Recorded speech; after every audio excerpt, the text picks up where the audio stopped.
வணக்கம். இன்றைக்கி நம்ம பார்க்க போகிற சமையல் சூப்பரான உடச்சி விட்ட முட்டை குருமா எப்படி செய்யலாங்கிறத பார்க்கலாம். டேஸ்ட் அட்டகாசமாக இருக்கும். இட்லி, தோசை, சப்பாத்தி, சாதத்துக்கு கூட நீங்கள் இது மாதிரி செஞ்சு சாப்பிடலாம். அருமையாக இருக்கும். நெய் சாதத்துக்குலாம் அதை ஊற்றி சாப்பிடும்போது சூப்பராக இருக்கும். வாங்க அதை எப்படி செய்யலாங்கிறத பார்க்கலாம். ஒரு மிக்சி ஜார் எடுத்துக்கலாம். மெஷரிங் கப்பில் 3/4 கப் அளவுக்கு துருவின தேங்காய் சேர்த்துக்கலாம்.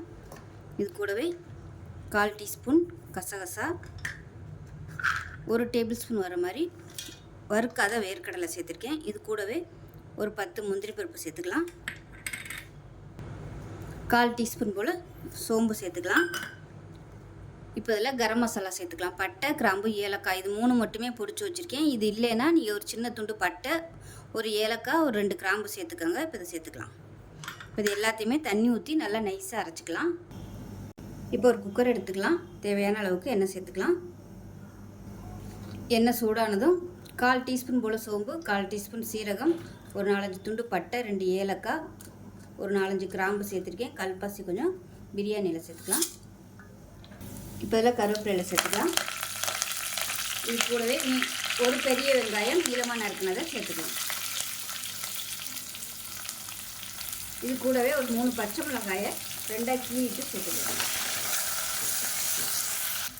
வெங்காயம் வதக்கிறதுக்கு உப்பு சேர்த்துக்கலாம்.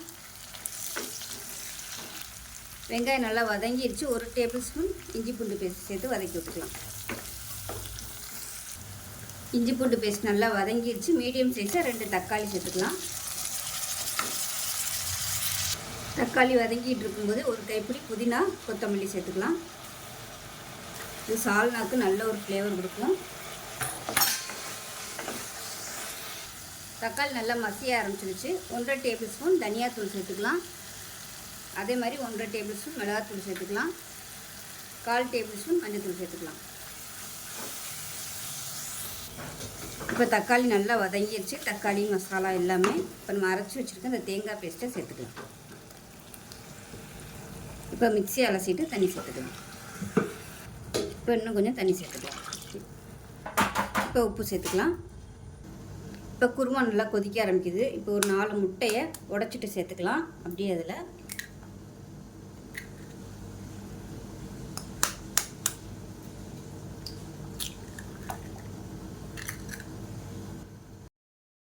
இப்போ குக்கரை மூடி வச்சிடலாம். மூடி வச்சுட்டு நல்லா ஒரு 3 விசில் விட்டுட்டு ஸ்டீம் போனதுக்கப்புறம் பார்க்கலாம். குருமா எப்படி இருக்குன்னு பார்க்கலாம். பாருங்கள், குருமா பார்க்கவே சூப்பராக இருக்குது.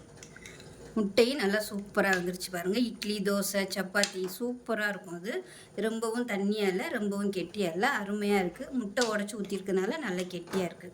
ஸோ அவ்வளோதான். இதே மாதிரியே செஞ்சு பாருங்கள். செஞ்சு பார்த்துட்டு எப்படி வந்துச்சுங்கிறத சொல்லுங்கள். வீடியோ பிடிச்சிச்சின்னா லைக் பண்ணுங்கள், கமெண்ட் பண்ணுங்கள், சேனலை சப்ஸ்கிரைப் பண்ணுங்கள், பக்கத்தில் பெல் பட்டனையும் ப்ரெஸ் பண்ணுங்கள். நன்றி.